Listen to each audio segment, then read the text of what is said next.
Okay, so welcome. What are we going to do today? So this is a basics of sewing class. So what we're going to do today is we are going to make this little Pop-Tart breakfast pastry plushie. Now I know that this is an adult program, and many of you may think this is kind of childish or juvenile, but oftentimes when you add just a little bit of humor and fun to a project, it will alleviate some of the stress that could possibly be associated with it, especially if you've been wanting to learn to sew for a long time and maybe you've been putting it off for a little while. So by doing something silly and fun, it can alleviate some of the stress that might be associated with learning a new skill. So that's why I chose to do this little thing. And you can give it away as a gift, and that always makes people happy. Or you can just keep it around and maybe in your office or something, and it can just be a point of conversation and maybe give somebody a smile. So how do we make this? Well, you can come to my library down at Baxter Patrick, James Island Branch, and you can pick up a make and take. Inside your make and take, you are going to have all the pieces that we need. Now, if you want to make your own, it's super simple. You just take some simple felt that you can get at any craft store, fairly inexpensive. Each one of these squares is 1 inch. So as you can see, it's just 2 1/4 inches wide and it's 3 inches long. The frosting started out as a 2 by 3 3/4 square, and then I just randomly kind of made it to where it's kind of like frosting. You'll need a needle, a couple pieces of cotton. The cotton is used as the filling. We just kind of pull it apart like that. I've got embroidery thread. I like to use embroidery thread. It's just a bit of a higher quality thread. We don't use a whole lot of it, so the cost isn't too bad. But all the thread will actually come with your make and take. The only thing that may not be there is the needle. But if I can get some needles, there'll be needles in your make and take too, and everything will be there. So yeah, let's get started. So the first thing that we're going to do is we're going to start on the icing. So on the icing, what we will do is we're going to do our face. Let's take close attention to the layout and the composition of the face. So we're going to make these little round stitches. They will be a series of 4 stitches that are referred to as back stitches, which is a very common stitch when you're mending your clothing, which again, all this is really just about learning a skill set. So you can use a lot of these for maybe mending clothing, hemming pants, things like that. We'll try to keep the same curve over here, making sure to do our best to line up these, and then we'll put in a mouth. We can either do a little smirky mouth, we can do a smiling mouth. If we do smiling, we want to make sure that we want to match that curve and match the points together to create balance. So let's get started. So first and foremost, we have to unwind our embroidery thread. Embroidery thread, our floss rather, is made up of 6 pieces of thread. You unwind them.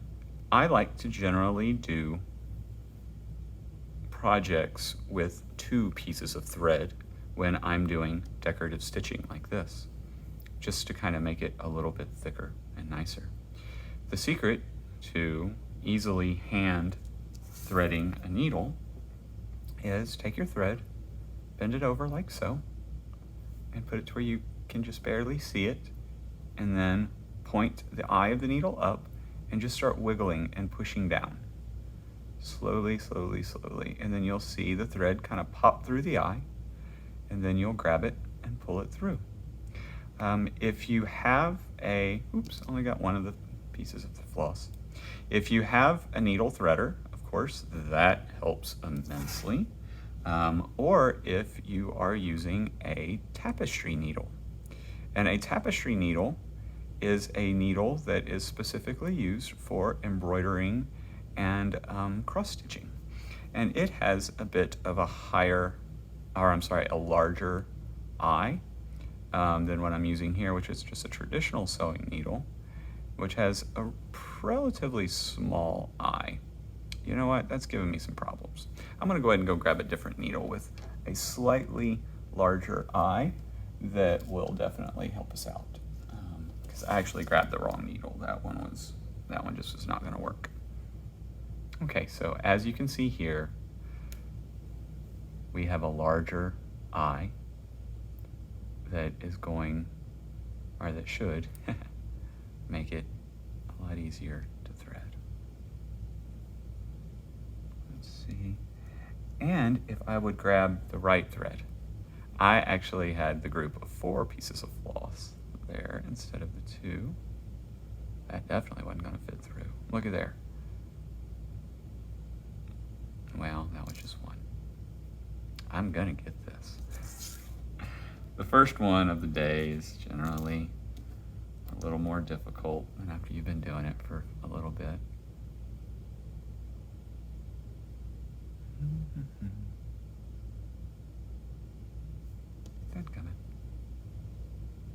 All right, going to get my tapestry needle.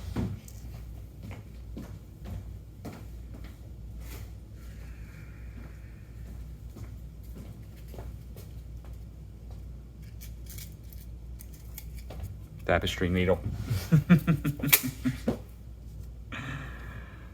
So with a little patience, you can get it through a standard needle, but we've got a bit of a time crunch here.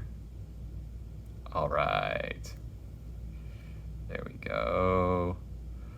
Down through like that. Okay. I'm going to tie a knot at the end. I had to go through once. I'm going to go ahead and take it through a second time. Bring it all the way down to the end so we can salvage as much thread as possible. I take my handy dandy scissors, cut off the tail, take my needle, like so. Let's get started. Okay, I'm going to come in from the back. I kind of look and, you know, I'm going to kind of have one eye about right there, another eye about right there, my mouth. I like that little smirky mouth, and then maybe like a little cheek line there. So, come up from the back. There you are. You have to be careful with your tapestry needle because you notice it's not very sharp. It's mainly used to going through woven fabric. So, my arc is going to be like that. So, like that. Punch it through.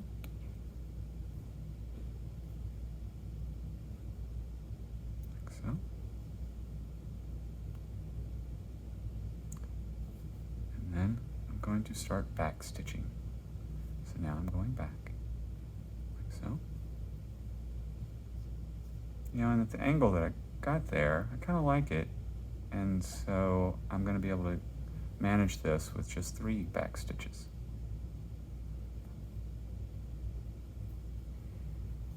Yeah, I like that. That gave me the curve that I wanted. Okay, so there's the one eye. I'm going to pop down here. I'm going to start that cheek line, which is going to be pretty small.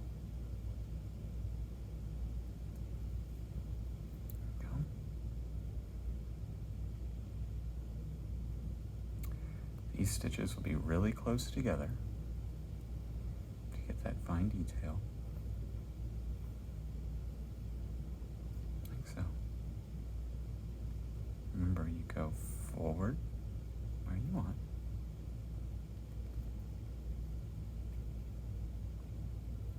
And then go back.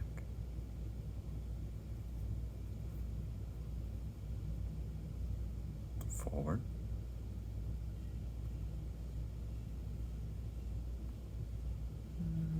Up a little bit. There we go. I'm back. So, this is based on a style of Japanese drawing called, I believe it's pronounced kawe. And it has some pretty standards in composition.